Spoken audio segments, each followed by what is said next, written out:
Hi, and welcome to the Training Arcade. Today, we're going to show you a quick tutorial on how to play Scenarios, one of the many games available as part of the Training Arcade.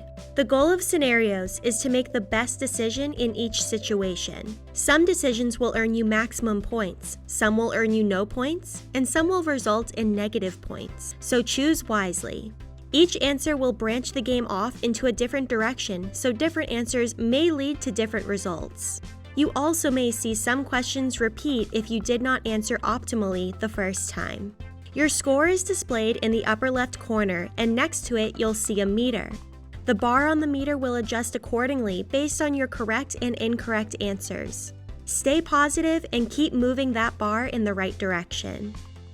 In the upper right corner, you can click History to review your past slides and the answers that brought you up to this point. If you need to pause the game in between questions, the pause button can also be found in the upper right corner.